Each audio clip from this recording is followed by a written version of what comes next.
Sebelum menonton video ini, Mimin ingatkan bahwa video ini merupakan spoiler. Jangan lupa subscribe kakak, agar semakin giat yang upload. Sinar cahaya perak terbang ke arah belakang kepala si Hao dengan kecepatan luar biasa.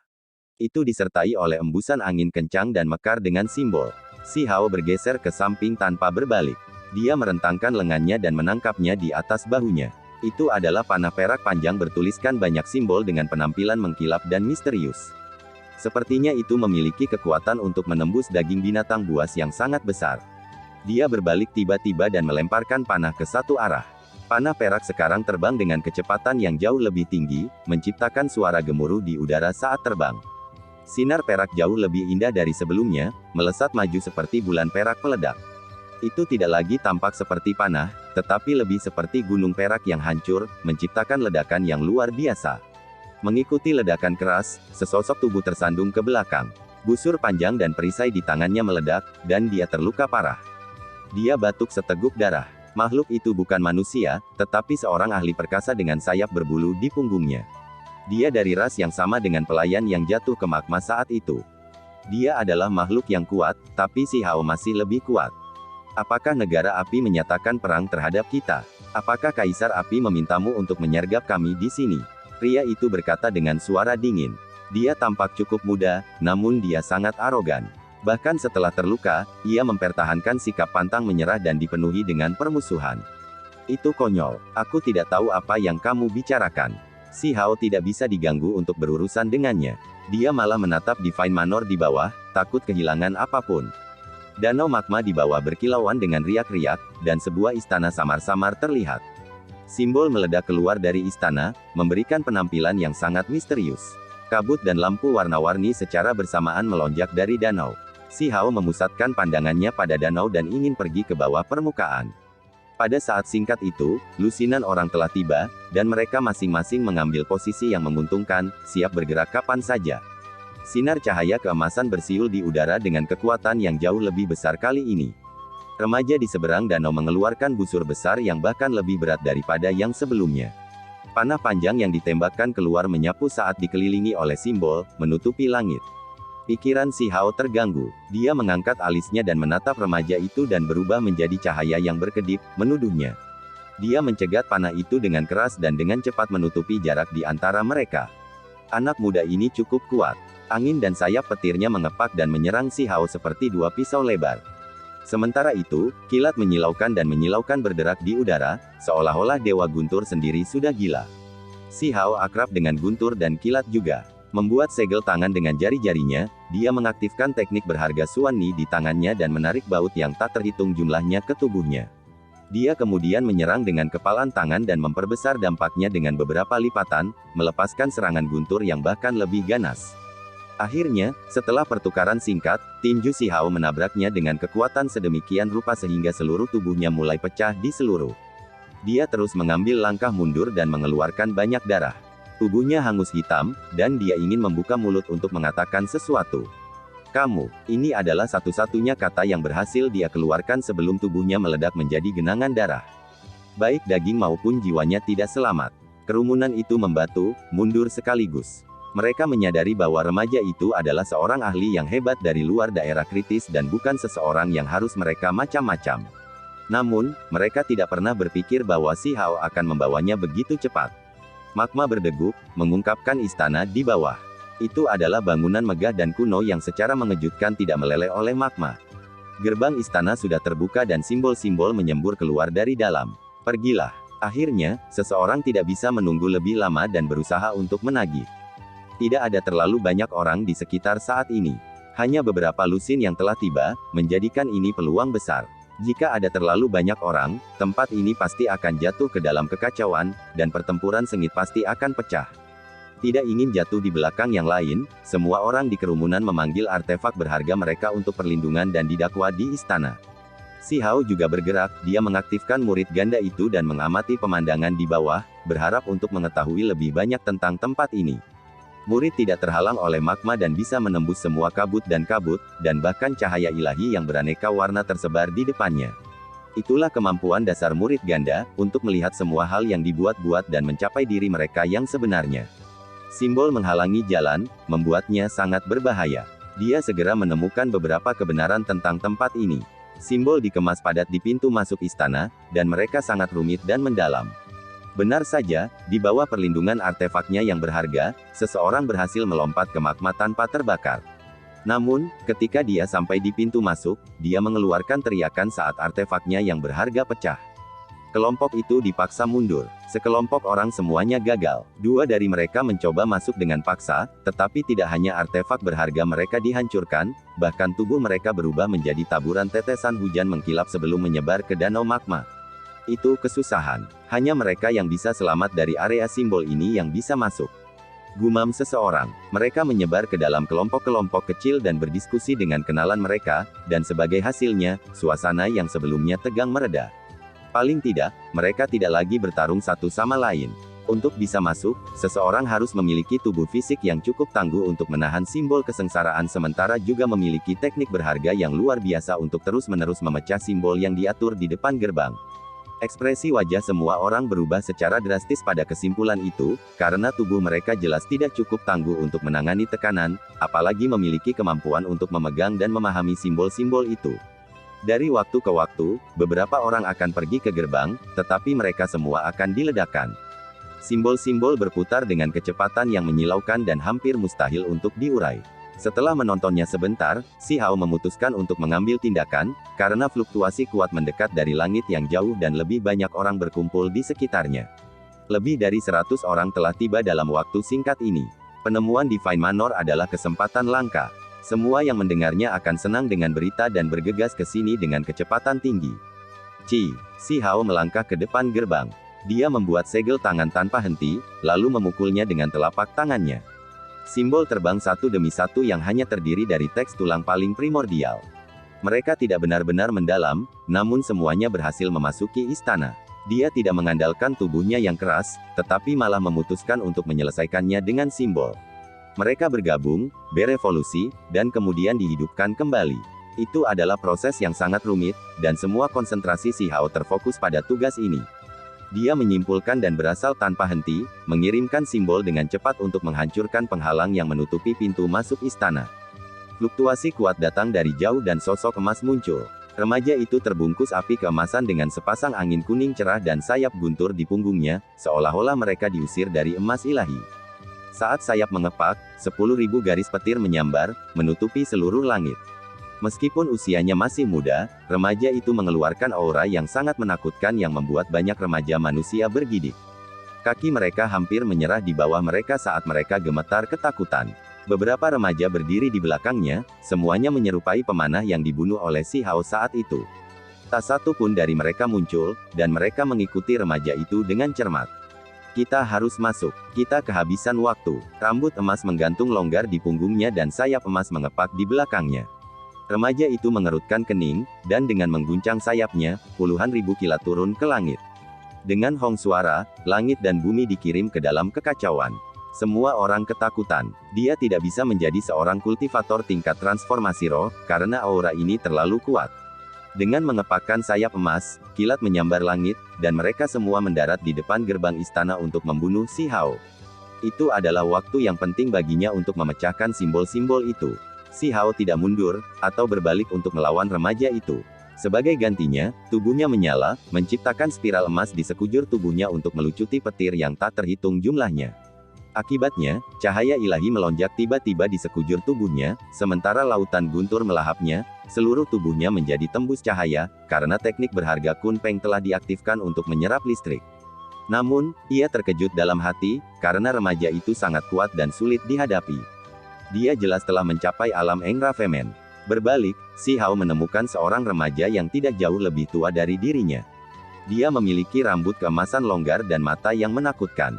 Hampir ada sesuatu yang menyeramkan dalam kecantikannya yang luar biasa. Itu menarik. Kamu benar-benar bisa memblokir seranganku. Remaja itu berbicara dengan lembut. Si Hao tidak memperhatikannya dan melambaikan tangannya dengan gerakan mengusap. Dia kemudian mengambil 4 langkah berturut-turut, yang hampir membawanya ke istana. Pada saat ini dia membawa lebih banyak dan lebih banyak simbol, yang sangat padat. Itu adalah momen paling kritis. Di belakangnya, remaja bersayap emas itu mengambil busur panjang dan menggambarnya dengan weng suara. Sebuah panah emas melesat dengan agresivitas menusuk. Semua orang terkejut, karena tekanan yang diberikannya tidak lagi terasa seperti panah, melainkan gunung yang hebat. Panah berguling dan bergemuruh di udara dengan aura yang mencengangkan. Mata Si Hao berubah dingin. Itu memang panah kuat yang ditembakkan oleh seorang ahli perkasa dari Engravemen Realem. Jika dia tidak bereaksi, dia mungkin akan tertembus. Namun, jika dia bertindak berdasarkan itu, maka semua upaya sebelumnya mungkin menjadi sia-sia dan dia harus memecahkan simbol lagi. Dalam hal itu, lawan-lawannya akan berhasil membeli cukup waktu untuk bersaing melawannya. Tidak ada yang tahu apa yang akan terjadi setelah itu. Banyak makhluk perkasa ada di sekitar sini, dan bahkan lebih banyak lagi yang datang. Si Hao menggesekkan dengan tangan kanannya dan mengubah beberapa simbol menjadi naga banjir, yang melilit panah emas. Itu tidak memperlambat panah ke bawah, hanya mengubah arahnya, menyeretnya untuk membantu memecahkan simbol. Terlalu tangguh. Kerumunan kagum. Dia luar biasa efisien. Salah satu tangannya terus memecahkan simbol, sementara yang lain berhasil mengalihkan panah dan menggunakannya untuk keuntungannya. Di belakangnya, remaja berambut emas mengawasinya dengan mata dingin. Dia menggambar busur berturut-turut dan menembakkan beberapa panah berturut-turut. Cahaya keemasan yang indah menyapu langit satu demi satu, dengan semuanya mengarah ke bagian tubuh vital Si Hao, seperti bagian belakang kepalanya, tenggorokan, dan hatinya. Si Hao menoleh dan tersenyum. Dengan lambaian tangannya, obat lotus di gerbang ada di tangannya. Dia kemudian melangkah ke dalam aula kuno, hanya menyisakan afterimage. Dia telah memecahkan semua simbol. Semua anak panah emas itu melesat ke istana, membuat suara yang menghentak seolah-olah mereka bertabrakan dengan drum surgawi. Kerumunan berteriak dan maju ke depan sekaligus, mencoba mengikuti Si Hao ke istana kuno. Sayangnya, gerbang besar ditutup dengan suara berderit. Simbol-simbol hangus meletus lagi dan istana tenggelam kembali ke danau magma. Istana redup dan sangat sunyi di dalam, dengan satu-satunya suara adalah langkah kaki Si Hao. Aku ingin tahu apakah aku bisa memasuki tempat ini murni dengan kekuatan tubuhku. Pada kenyataannya, ia memiliki kepercayaan diri yang tinggi pada kekuatan fisiknya. Dia memilih untuk menggunakan simbol untuk masuk ke tempat ini untuk mengevaluasi kekuatan dan kekurangannya sendiri.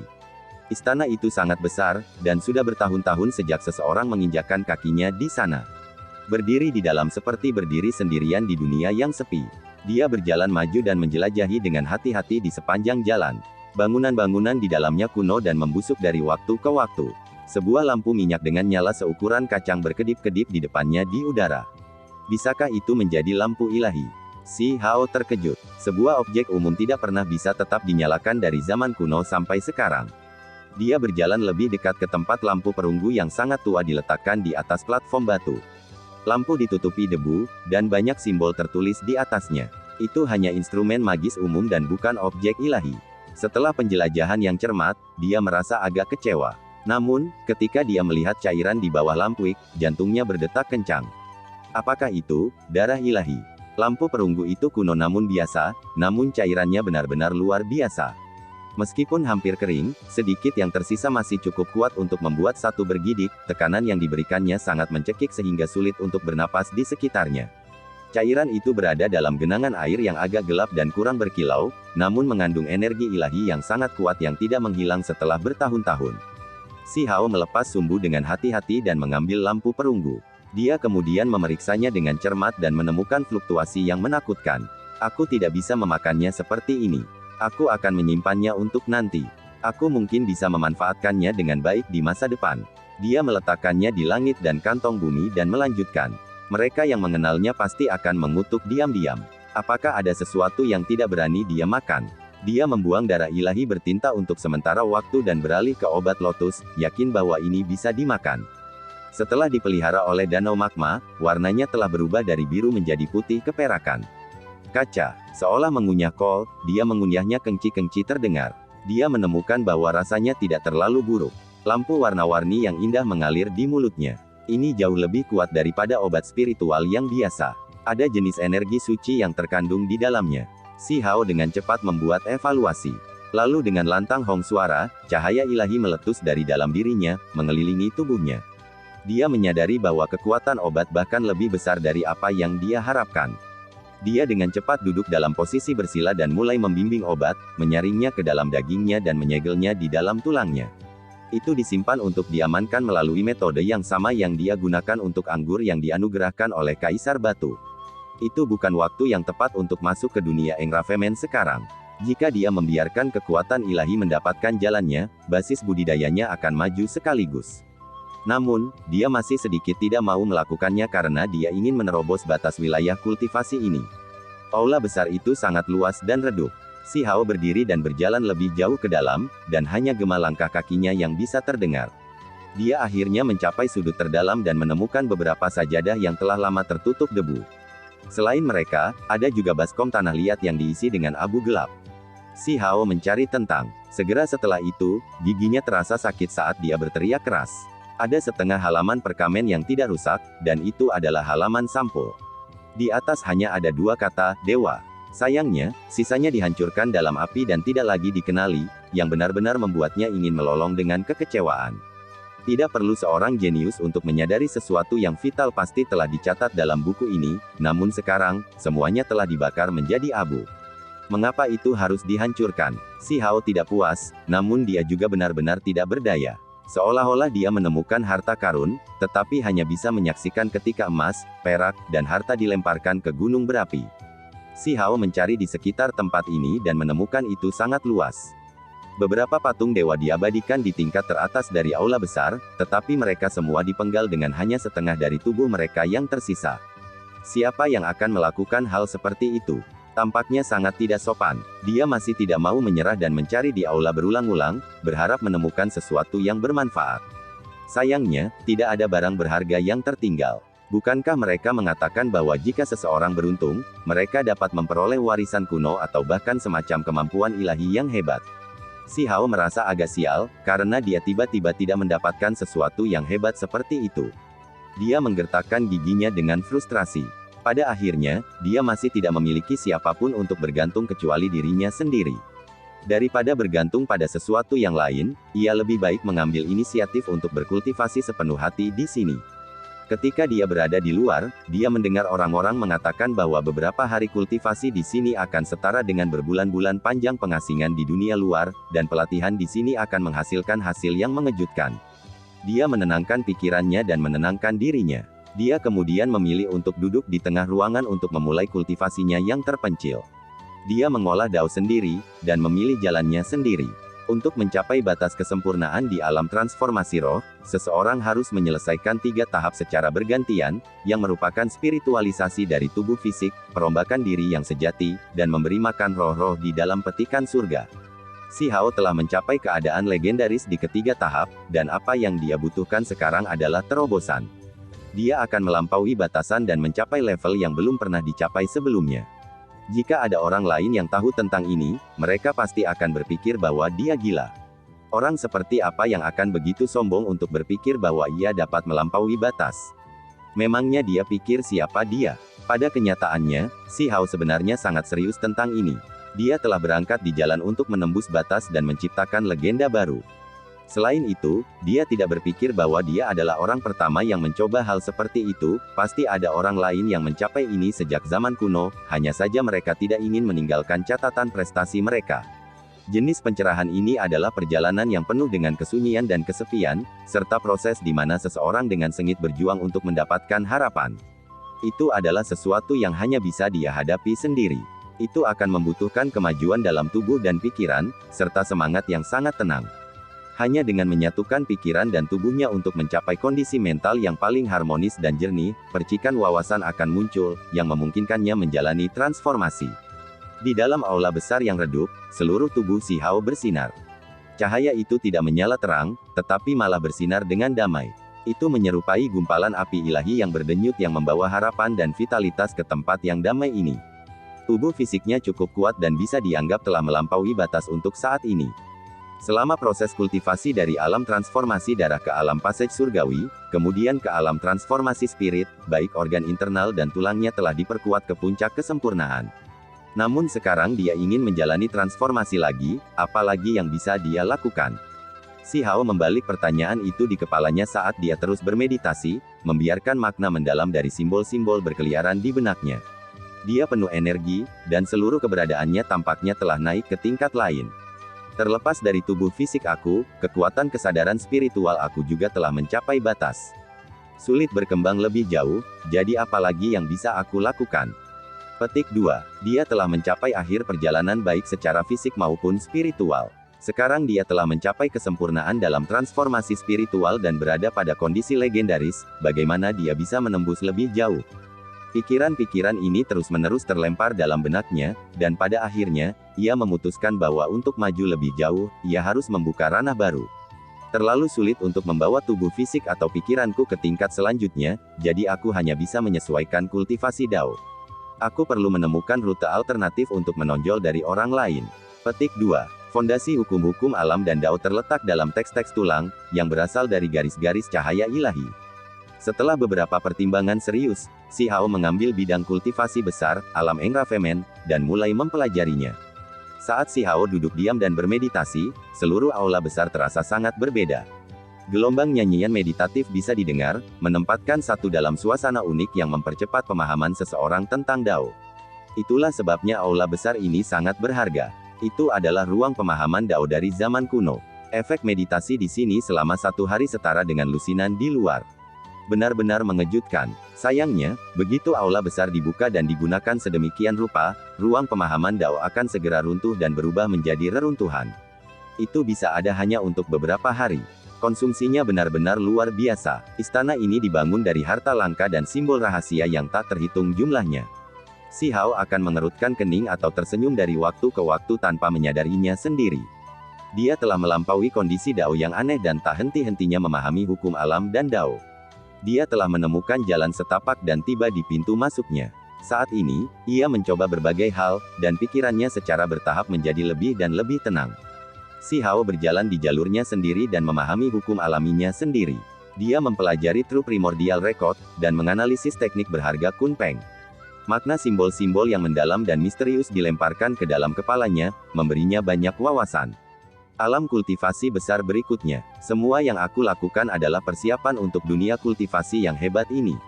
Petik 2. Makna mendalam dari simbol-simbol, jejak yang paling mendasar, dan esensi mendasar, tubuh jiwa muncul dalam benaknya, dan ia mengabaikan segala sesuatu yang terjadi di dalam tubuhnya. Setelah itu, dia mengambil tindakan dan mengedarkan cahaya ilahi di dalam tubuhnya. Baik simbol maupun teks tulang diciptakan dari cahaya ilahi ini. Dia mengumpulkan mereka dan mulai memesannya dalam pengaturan yang lebih teliti. Pagoda kecil dibangun satu demi satu, bersinar dengan gemilang. Mereka tembus cahaya dan megah, menciptakan pemandangan yang sangat indah. Dia memadatkan setiap helai cahaya ilahi ke dalam pagoda kecil, dan kemudian dengan pagoda kecil, dia membentuk teks tulang. Itu adalah proses yang sangat sulit dan luar biasa. Setelah banyak cobaan dan beberapa kegagalan, Si Hao meludahkan mulut darah. Tubuhnya hampir terkoyak. Teks-teks tulang dibentuk dari cahaya ilahi, yang merupakan elemen paling mendasar, membuat teks tulang sama seperti mengatur lampu-lampu terang ini, memungkinkan mereka untuk berkumpul dan berkembang bersama. Si Hao mencoba untuk meredam cahaya ilahi dan mengubahnya menjadi pagoda kecil, yang pada gilirannya akan dibangun menjadi teks tulang. Tak perlu dikatakan, proses ini sangat sulit. Cahaya ilahi dalam tubuh seseorang tidak ada habisnya, jadi bagaimana mungkin orang mengubah mereka semua menjadi bentuk yang berbeda. Selain itu, bahkan jika dia berhasil melakukannya, dia tidak tahu seperti apa penggunaannya. Dia bahkan tidak yakin apakah itu bisa meningkatkan kekuatan bertarungnya. Ada terlalu banyak hal yang tidak dia ketahui, dan semua yang dia lakukan adalah ujian. Setelah cobaan yang tak terhitung jumlahnya dan upaya tanpa henti, Si Hao akhirnya membuat beberapa kemajuan pada hari ketiga. Jika dia melakukan hal yang sama di dunia nyata, itu akan memakan waktu 3 hingga 4 bulan. Namun, di sini, efek budidaya untuk 1 hari sama baiknya dengan budidaya untuk puluhan orang di luar. Pada saat ini, cahaya ilahi berubah menjadi pagoda kecil, yang pada gilirannya akan menciptakan teks-teks tulang. Setelah mencoba metode ini, Si Hao menemukan kekuatan eksentrik. Itu adalah jenis energi yang sangat unik, dan kekuatan Dao samar-samar bisa dirasakan. Sepertinya cukup hebat. Petik 2. Dia tersenyum. Ini hanya tahap awal, karena ia hanya menguji beberapa idenya. Segera setelah itu, ia memulai putaran evolusi lainnya. 1 hari berlalu, dan semua pagoda kecil menghilang. Cahaya ilahi telah berubah menjadi banyak pedang kecil yang sangat kecil sehingga sulit untuk dilihat dengan jelas. Setelah itu, mereka sekali lagi disusun menjadi teks-teks tulang. Si Hao mengaktifkan teks tulang ini untuk mengujinya. Dia memperhatikan bahwa kekuatan ofensifnya telah meningkat sedikit, menjadi sedikit lebih kuat sekarang. Itu hampir terasa seperti kekuatan yang tak terhentikan. Beginilah seharusnya. Dia tersenyum senang, menemukan jalan ini agak lucu. Dia kemudian memulai transformasi lagi. Kali ini ia menggunakan setengah hari untuk mengubah sinar matahari ilahi menjadi lonceng yang sangat kecil, dan kemudian menggunakannya untuk membangun teks tulang. Dia samar-samar bisa mendengar lonceng samar bergema di seluruh tubuhnya, bersama dengan yang merupakan suara Dao. Kekuatan defensifku telah ditingkatkan. Ketika Si Hao mengedarkan simbol-simbolnya untuk menggunakan teknik yang berharga, dia terkejut menemukan fakta ini. Senyum di wajahnya semakin lebar. Dia kemudian mengubah cahaya ilahi menjadi tombak dan panah cahaya untuk membangunnya menjadi teks tulang. Ketika dia mengoperasikan teknik berharganya, kemampuan mereka terungkap, dan niat membunuh memenuhi udara. Haha, ini sangat menarik. Beginilah seharusnya. Petik 2. Ketika cahaya ilahi dicampurkan ke dalam tungku, dan kemudian digunakan untuk membangkitkan teks-teks tulang dan melakukan teknik-teknik yang berharga, seluruh tubuhnya mulai menyala. Seolah-olah dia sendiri adalah tungku yang hebat. Kekuatan ilahi melonjak, dan kekuatannya meningkat dalam jumlah besar. Sama seperti itu, kekuatan ilahinya menjadi lebih kuat dari sebelumnya. Dia terus-menerus menganggukkan kepala setuju ketika dia menjadi semakin jelas tentang manfaat dari transformasi ini.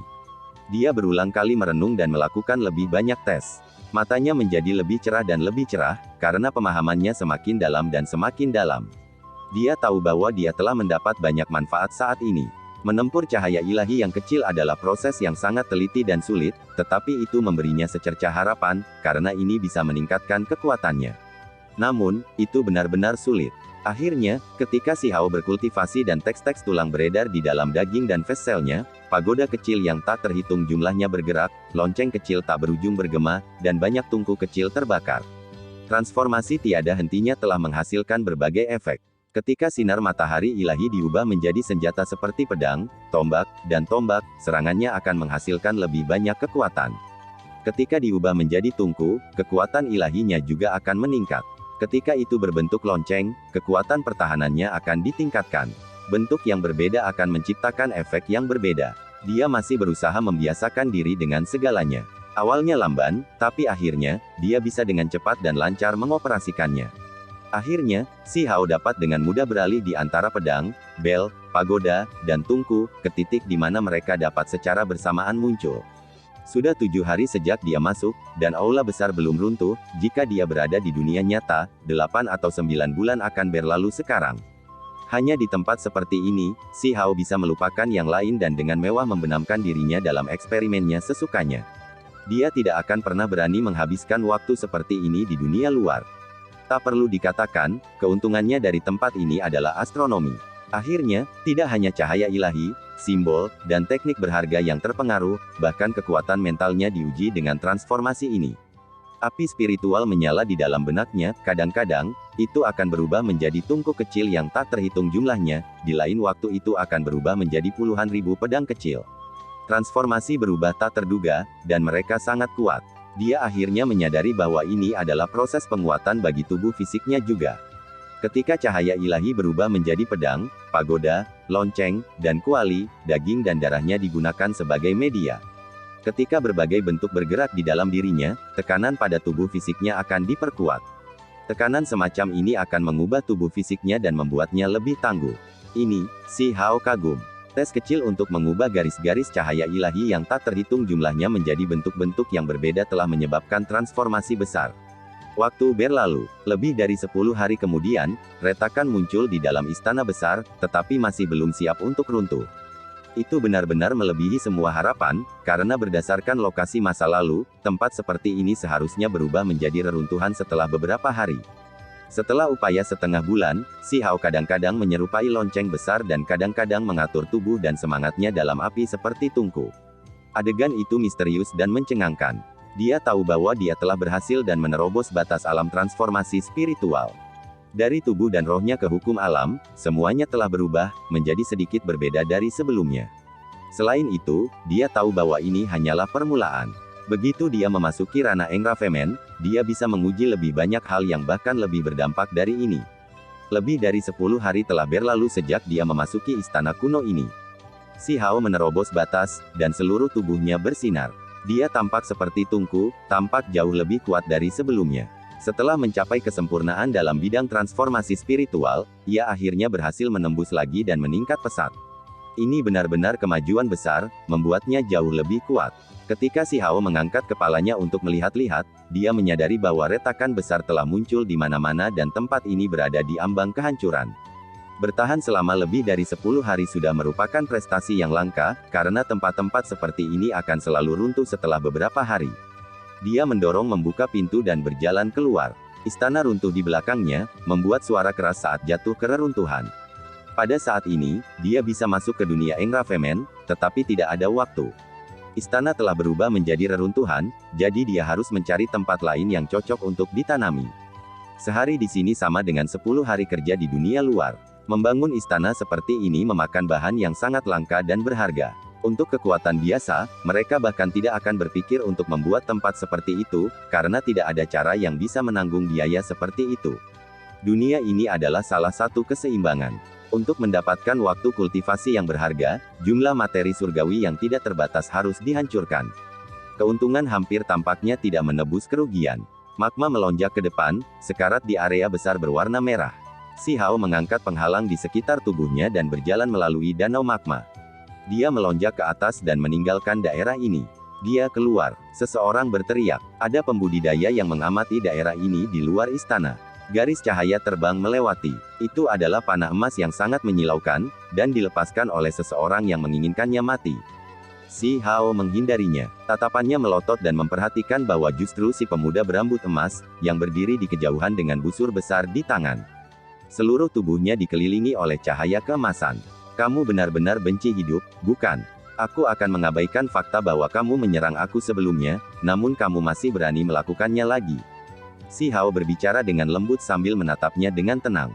Kamu membunuh 2 hambaku. Apakah kamu benar-benar berpikir itu hanya akan berakhir dengan itu? Suara anak muda berambut emas itu tidak keras, tetapi itu membawa kedinginan yang mengerikan. Perawakannya tinggi dan ramping dan dia tampak agak tampan. Sepasang sayap petir dan kilat bersinar dengan cahaya keemasan ketika sejumlah besar listrik berterbangan di sekujur tubuhnya, menciptakan suara berderak. Itu membuat area di sekitar tubuhnya menyala dengan cemerlang, seolah-olah dewa sedang turun ke dunia ini. Aku percaya bahwa kamu sangat menyadari bahwa merekalah yang pertama-tama memprovokasi aku, kata Si Hao. Terus, aku tidak peduli tentang alasan kamu, karena hidup kamu pada akhirnya akan tetap hangus. Aku adalah satu-satunya yang diizinkan membunuh hamba-hamba aku, bukan seseorang yang sepele seperti kamu. Petik 2. Suaranya tidak nyaring, tetapi cukup bagi semua orang untuk mendengarnya dengan jelas. Itu memiliki nada yang mengesankan, dan bahkan lebih dari suasana kesombongan. Saat dia melemparkan pandangannya yang merendahkan, dia tampak seperti keturunan dewa. Kata-katamu sangat berani. Memesan orang di sekitar seperti ini, apakah kamu pikir ini adalah rumah kamu? Di dunia luar, tidak ada yang akan membiarkanmu seperti ini. Gelombang kemarahan juga naik di dalam Si Hao. Jika itu berada di wilayahku, maka aku akan menahan sedikit ketika berbicara. Tapi di sini di wilayah gurun, tempat ini bahkan tidak layak diperhatikan. Pemuda berambut emas itu mencibir dingin. Banyak tokoh muncul di Cakrawala. Semua orang tahu bahwa anak muda berambut emas telah menunggu di sini untuk bertarung dengan orang yang memasuki istana ilahi. Selama hari-hari ini, mereka sering melihatnya melayang di sini. Setelah tempat ini meletus menjadi keributan, semua orang menjadi terkejut dan segera bergegas.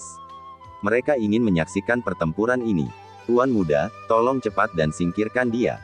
Kita masih perlu memasuki kedalaman tanah leluhur bangsa api, dan kami tidak ingin melewatkan peluang besar. Di belakang anak muda berambut emas itu berdiri beberapa pelayan, aura mereka semua berkobar dengan sangat indah, dan tatapan mereka menembus.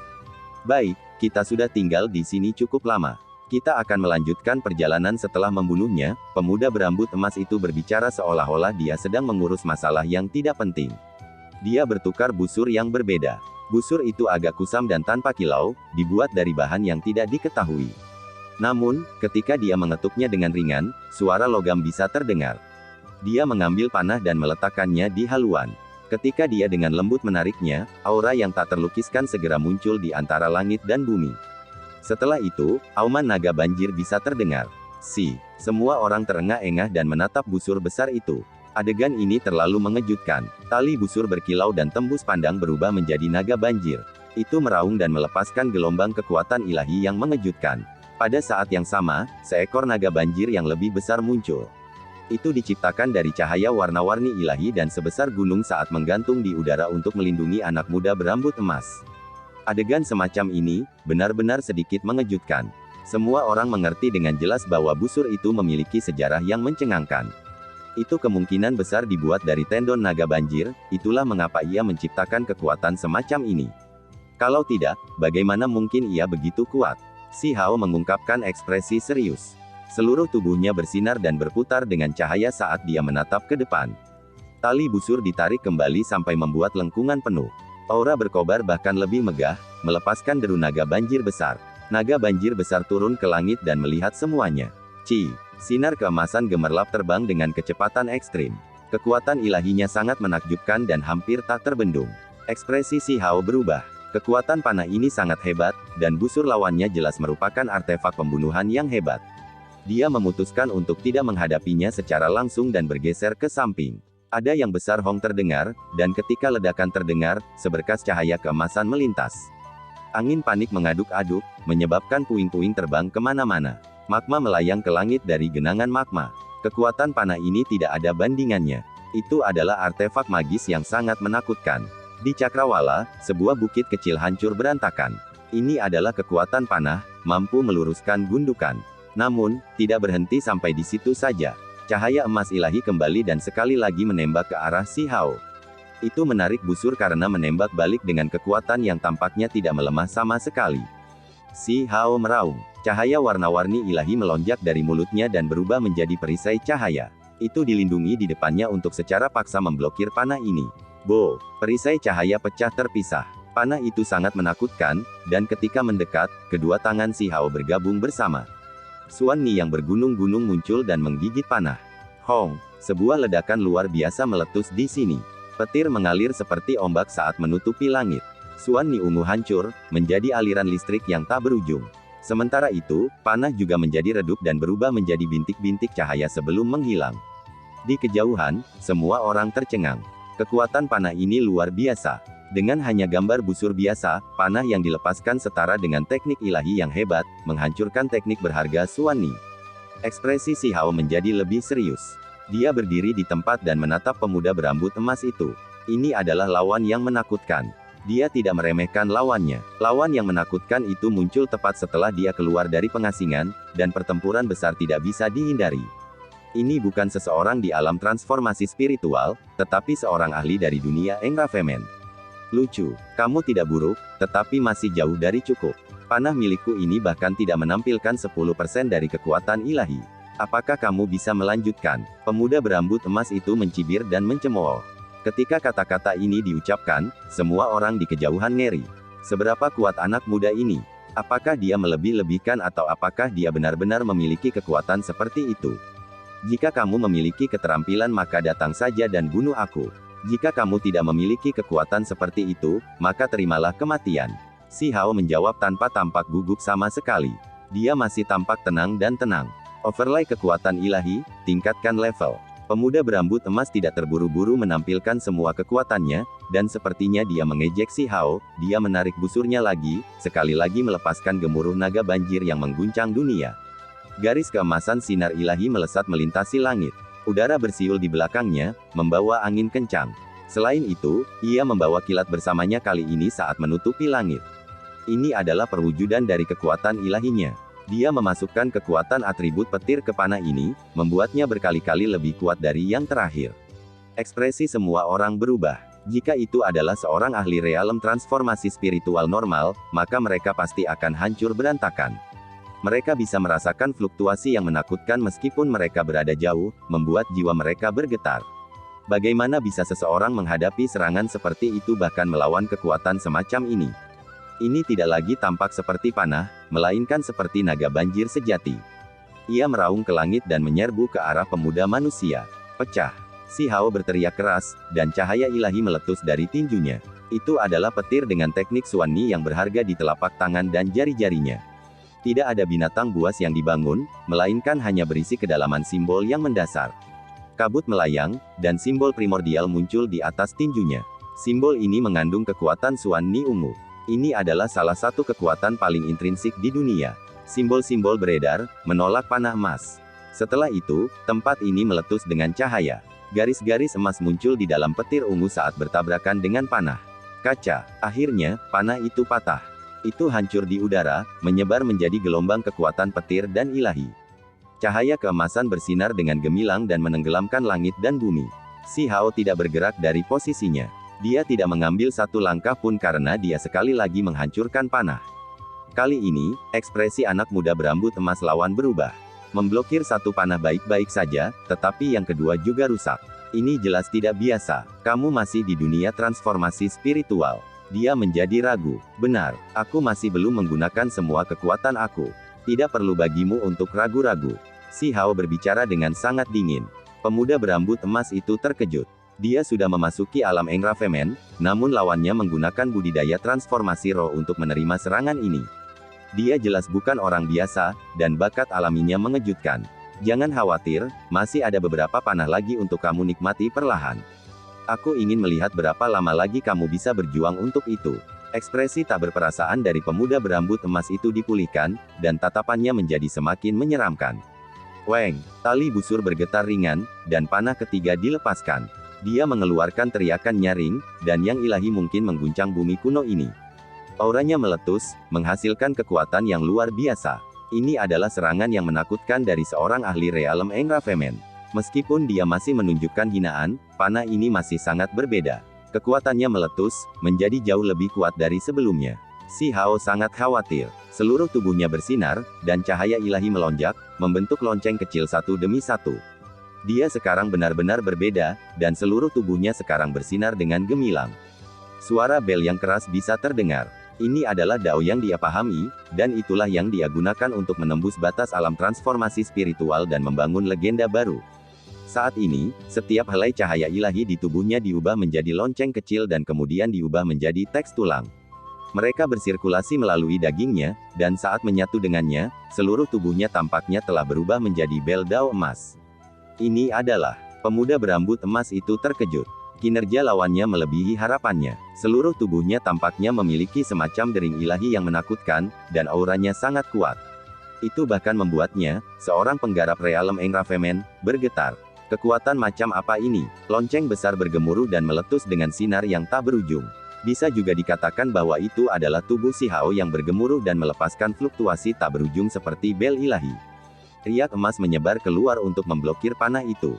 Akhirnya, panah itu tiba di depan tubuh si Hao. Namun, mulai pecah inci demi inci mulai dari panah. Itu kemudian hancur dengan suara keras berkeping-keping. Ekspresi semua orang berubah. Si Hao menggunakan penanaman transformasi spiritual untuk menghadapi bakat realem Engrafemen dari luar wilayah ini. Dia sebenarnya sangat kuat, mengejutkan setiap orang di sana. Dengan suara, cahaya keemasan berkedip-kedip. Bel besar berbunyi, membunyikan bel puluhan. Daging si Hao seperti jam dao emas, dia menghilang dari posisi sebelumnya dan tiba di depan pemuda berambut emas. Kamu juga harus merasakan kekuatanku.